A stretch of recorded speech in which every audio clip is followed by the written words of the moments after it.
250 থেকে 550 গেলে কত থাকে? 195। 195। হ্যাঁ, কিভাবে ভাই? তুমি তো বলছো আমাকে বিয়োগ করতে 250 থেকে হ্যাঁ। 195, 250 থেকে 55 যদি আমি মাইনাস করি তাহলে তো রেজাল্ট হয় 195। আমি বলছি 550। সঠিক উত্তর দিতে পারলে কিন্তু 10,000 টাকা দেবো নগদ ক্যাশ। 195।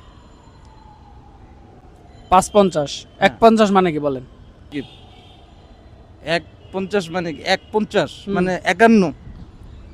150 মানে একটা 50, 250 মানে 100, 350 মানে 150। এখন কোন 250 থেকে 550 বাদ দিলে কত?